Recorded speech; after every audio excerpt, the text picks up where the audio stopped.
السلام علیکم ورحمۃ اللہ وبرکاتہ۔ پیارے بھائیوں اور معزز سامعین کرام، آج ہم آپ کو نماز مغرب کی نماز کا طریقہ بتانے جا رہے ہیں۔ بہت سے لوگ ایسے ہیں کہ جن کو علم نہیں ہے، وہ نماز غلط پڑھتے ہیں۔ آج ہم بتانے جا رہے ہیں کہ اگر امام صاحب کے پیچھے ہم نے 2 رکعتیں ہماری چھوٹ کی ہیں اور ہم تیسری رکعت میں شامل ہوئے ہیں، اور جو 2 ہماری رہتی تھی ہم انہیں کیسے ادا کریں گے، ان کے پڑھنے کا طریقہ کیا ہے، آج وہ بتانے جا رہے ہیں ہم آپ کو۔ انشاءاللہ آسان لفظوں میں کوشش کریں گے کہ آپ کو سمجھا سکیں اور آپ کو سمجھ بھی آ سکے۔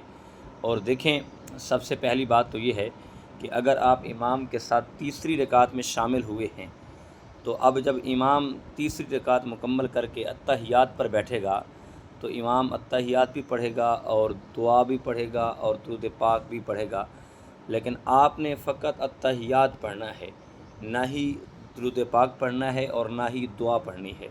اور جیسے امام دائیں اور بائیں سلام پھیرے گا تو آپ نے فوری اللہ اکبر کر کے جو آپ کی 2 رکعتیں رہتی ہیں، آپ ان کے لیے کھڑے ہو جائیں گے۔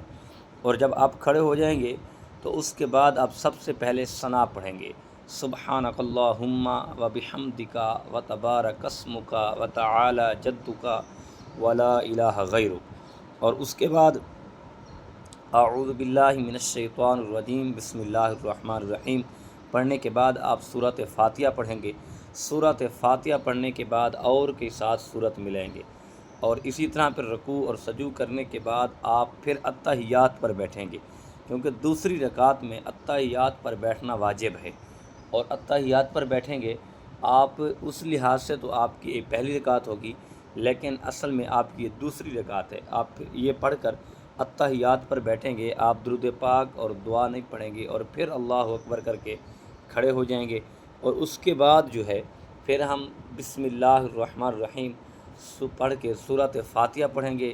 سورۃ فاتحہ پڑھنے کے بعد پھر 7 اور کوئی سورت ملائیں گے، اور سورت ملانے کے بعد پھر اتحیات پھر رکوع اور سجود کریں گے، اور اس کے بعد رکعت مکمل ہو جائے گی، پھر ہم اتحیات پہ بیٹھیں گے۔ اتحیات پر بیٹھنے کے بعد پھر درود پاک پڑھیں گے اور پھر دعا پڑھیں گے۔ دعا پڑھنے کے بعد پھر دائیں اور بائیں سلام پھیریں گے۔ سلام پھیرنے کے بعد پھر ہم اور دعا مانگیں گے۔ اور یہ تھا آسان طریقہ، ہم نے آپ کو آسان لفظوں میں بتا دیا ہے۔ تو اسی طرح اور ہمیں دین سمجھنے کی اللہ توفیق عطا فرمائے۔ اور اصل میں یہ ہوتی ہے، یعنی کہ 2 رکعتیں جو آپ کی رہ جاتی ہیں، اس کے پڑھنے کا طریقہ یہ ہے جو ہم نے آپ کو بتا دیا ہے۔ بعض اوقات لوگوں کو علم نہیں ہوتا، لوگ پتہ نہیں کس طرح پڑھتے ہیں۔ تو اسی طرح دعا ہے اللہ پاک ہمیں دین سمجھنے کی، اللہ ہمیں دین پہ عمل کرنے کی توفیق عطا فرمائے۔